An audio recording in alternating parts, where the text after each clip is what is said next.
Majlis yang diraikan dengan penuh meriah semalam menyaksikan penyanyi dan pelakon Bella Astilah berkongsi kegembiraan atas status baharunya sebagai tunang kepada Ahli Parlimen Muar, Syed Saddiq. Sebuah momen yang dianggap oleh Bella sebagai salah satu kenangan paling indah dalam hidupnya.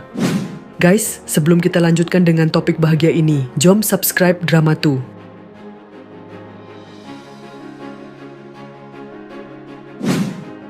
Bella yang memiliki nama penuh Dayang Nabela Awang Astilah mengungkapkan perasaannya yang masih terbuai dengan detik indah tersebut. Melalui hantaran di Instagram, dia mengakui bahawa dirinya masih seperti berada dalam mimpi yang indah dan tidak mahu ia berakhir. Masih rasa seperti berada dalam mimpi, terkesima dengan kejadian semalam yang saya tak mahu bangun, tulis Bella.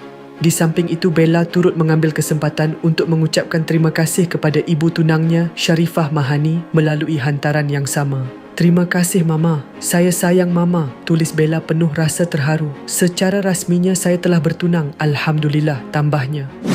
Dalam perkongsian tersebut, Bella turut memuat naik video saat bersalaman dengan Sharifah Mahani setelah cincin pertunangan disarungkan ke jari manisnya. Majlis yang berlangsung semalam menyaksikan Bella secara rasmi bergelar tunangan kepada Syed Saddiq. Momen romantik juga tercipta apabila Syed Saddiq hadir dengan membawa jambangan bunga yang menjadi perhatian ramai.